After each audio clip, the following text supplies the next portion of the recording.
La suite de BFM Story est cette terrible histoire, cette jeune femme de 19 ans qui a diffusé en direct hier après-midi sur l'application internet Periscope les images de son propre suicide. Hier après-midi, la justice vient d'ouvrir une enquête sur les circonstances de ce drame qui s'est déroulé dans l'Essonne, en région parisienne. Elle s'est jetée sous un train de la ligne C du RER. Nous sommes avec Maître Olivier Cousy. Bonsoir, vous êtes avocat au cabinet Gide. Alors tout d'abord, comment est-ce possible de pouvoir comme ça filmer en direct son propre suicide? Alors d'abord, il faut distinguer le drame humain de la disparition de cette jeune femme, et puis il y a les circonstances effectivement de la diffusion. L'application Periscope, elle permet, c'est son objectif, de filmer en direct sans filtre et sans retard ou sans contrôle.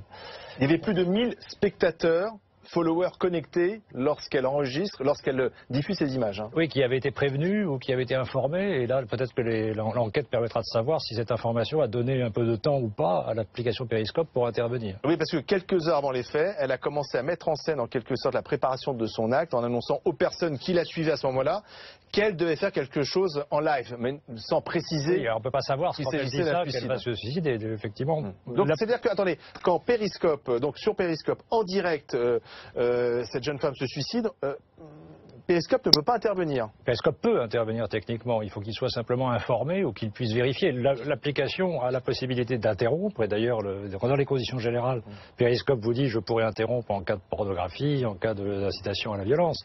Le temps réel ne le permet pas.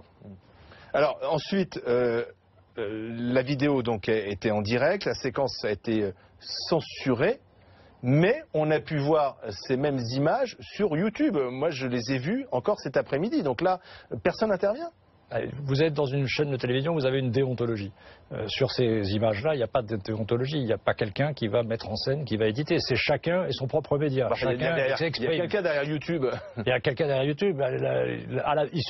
La loi de 2004 dit que des opérateurs type YouTube doivent supprimer lorsqu'on leur demande de supprimer, lorsqu'on les informe d'une infraction. Il n'y a pas spontanément une sorte de contrôle permanent 24 heures sur 24 de la totalité des émissions qui sont diffusées, c'est impossible. Mais puisqu'une enquête est ouverte, quelles seront les responsabilités des uns et des autres? Alors l'enquête va permettre de savoir quelle est la responsabilité du drame, comment est-ce que cette jeune fille est arrivée au suicide, et ensuite peut-être de voir si Periscope aurait pu à un certain moment intervenir avant pour ne pas diffuser.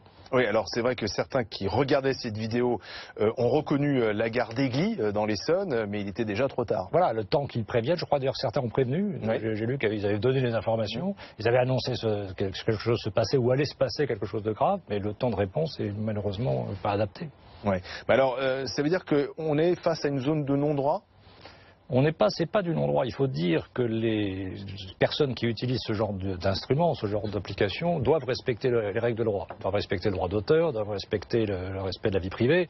En ce qui concerne sa propre vie, malheureusement, c'est très difficile de prévoir ou d'empêcher quelqu'un de commettre un acte pareil. C'est une sorte de testament, une sorte de témoignage, une manière de témoigner. Il y a des gens qui se suicident laissent des lettres. Aujourd'hui, on laisse une vidéo. D'ailleurs, c'est ce qu'elle dit d'ailleurs dans cette vidéo, puisqu'elle dit en quelque sorte que ce qu'elle est en train de faire doit servir d'exemple. Voilà, c'est une sorte de témoignage. D'ailleurs, très bien quel est l'exemple montré, mais elle veut témoigner au plus grand nombre en fait de ce qu'elle va faire. Elle veut témoigner. Alors, je comprends qu'il y a une histoire antérieure. Oui. Je n'ai pas le détail de l'affaire, mais je comprends qu'elle veut témoigner non pas de son suicide, mais des conséquences. Elle aurait subi une agression sexuelle. Oui, c'est une accumulation de drames personnels qui aboutissent à ce geste terrible. Oui, mais alors, ça risque de se multiplier.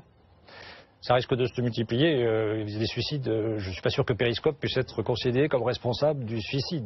Periscope peut être, il y a un voyeurisme, peut être considéré comme responsable du fait que les gens s'intéressent à ces questions. Ça peut peut-être créer une escalade sur des provocations, mais en même temps, Periscope sert aussi à témoigner, sert aussi à donner de l'information, sert aussi à montrer des situations que d'autres médias ne pourraient pas montrer. Donc, on est dans la balance. Le Periscope est un outil comme un autre. Oui, mais c'est un outil. Vous dites par exemple les médias, BFM TV ou d'autres, nous sommes très contrôlés. Oui. Nous-mêmes, nous avons effectivement des règles de déontologie, mais nous avons une instance supérieure qui nous contrôle, et on a l'impression que sur Internet, il n'y a pas de contrôle. On constate, il y a de nouveaux outils. Et puis, il se passe de temps en temps des drames, comme celui-ci, et on ne peut rien faire. Alors, c'est pas Periscope qui est bien sûr responsable du suicide de cette jeune femme, mais c'est quand même Periscope qui a permis la diffusion au plus grand nombre de ce suicide. Je crois qu'il faut que Periscope donne des informations plus précises et plus claires sur les règles applicables, sur ce qu'on peut faire ou on ne peut pas faire. Il faut qu'il puisse effectivement réagir le plus vite possible. Je crois qu'il y a une autorégulation. On l'avait vu avec Facebook. Facebook avait permis, notamment sur la révolution arabe, d'avoir des informations que les médias traditionnels n'avaient pas. Donc je pense qu'il y a des points positifs. Tout ça interroge le droit et ce droit doit évoluer en concertation avec les éditeurs et en concertation évidemment avec les autorités. Merci Maître Couzy, avocat au cabinet Gide. Dans un instant, on va revenir sur le fait politique du jour. Des frondeurs qui ont tenté en vain de bâtir une motion de censure de gauche. Selon eux, il aurait manqué 2 signatures sur les 58 nécessaires. Mais André Chassaigne, le président du groupe Front de Gauche à l'Assemblée nationale, ne désarme pas. Il veut demain voter la motion de droite. Il va s'expliquer.